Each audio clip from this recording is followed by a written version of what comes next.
What did we glean for Michigan's quarterback situation? Did we glean anything from the spring game at all? I'll say this: we have Sharon Moore, by the way, on Friday's show, so I can ask them. So he'll give you the real answer, but I'm going to give you a little takeaway from. He might not give me the real answer. He probably won't. But so I know that people inside the quarterback room there, and Kirk Campbell, who's the new OC. Mm-hmm.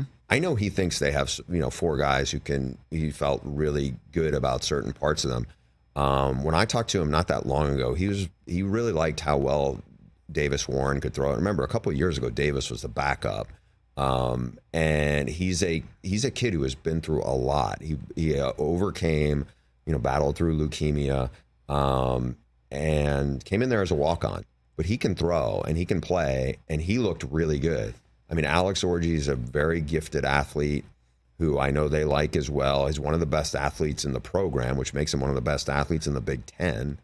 And, I think it's ultimately between those 2 guys. I wonder, and again, I think there's still stuff to be played out. The throws that Davis Warren made the other day, again, it's only a spring game, so I want to pump the brakes on what I'm about to say too. I would not go too far with it. But the way he threw it was some of this, kind of backed up some of the stuff I'd heard from people inside Michigan. So, what you see is they have one great tight end and potentially a couple of really good ones behind him. You have Donovan Edwards. We'll see what they do in the portal if they add another receiver.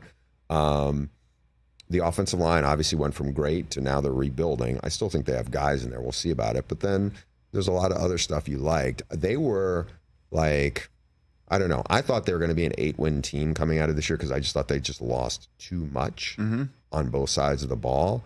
We'll see. We'll see how much they can rebuild the offensive line, and maybe they add another DB because losing Rod Moore, I think, definitely hurt them.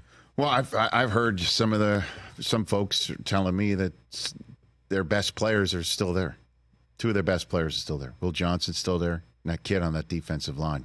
He is not just that kid. I mean, Kenneth Grant is a monster in there, and amazing because he was once a 3-star guy. Mm-hmm. But there are other guys on that D line who are, I think will be high, probably top 50 draft picks on DJ's board at some point. And they got a transfer from Maryland who was one of the more talented defensive players in the conference last year, and it will help them in the front 7. I think they'll be. I still think they're going to be really good on defense. I think it hurts losing Mikey because he was such a playmaker, at nickel. But I know they've recruited well. I know they've developed guys. They weren't asking JJ to throw it all over the yard, but Orji will give them that in terms of can extend plays.